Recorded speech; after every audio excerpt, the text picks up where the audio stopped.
नवऱ्याची लाडकी बायको तर आहेच मी, त्यालाही नशीब लागतंय बरं का. हॅलो फ्रेंड्स, कसे आहात? मजेत ना? स्वागत आहे तुमचं माझ्या छोट्याशा मिनी व्लॉगमध्ये. तुम्हाला तर माहीतच आहे, थंडी वाढली, मग काय बसले होते शेकोटीजवळ.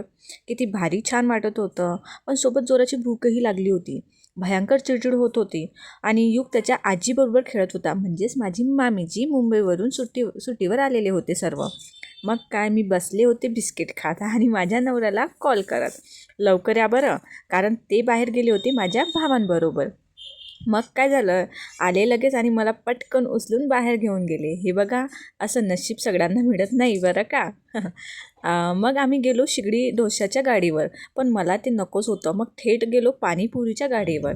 वा, काय सांगू, मस्तपैकी समोसा कचोरी चाट खाल्ली, जी माझी फेवरेट आहे. त्यानंतर शेवपुरी, मजाच आली मग तर. आता हे कसं विसरू शकते आम्ही मुली. थोडं पोट भरलं पण मन नाही. कमेंटमध्ये नक्की सांगा कोणाकोणाला पाणीपुरी आवडते. घरी आलो, लगेच बसलो शेकोटीजवळ. युग झोपला होता, गोड झोपेत होता छान. मग काय, आम्ही सगळ्यांनी मिळून शेकोटी घेतली गप्पा गोष्टी करत. तर कसा वाटला ब्लॉग नक्की कळवा कमेंटमध्ये. भेटूया पुढच्या ब्लॉगमध्ये. बाय.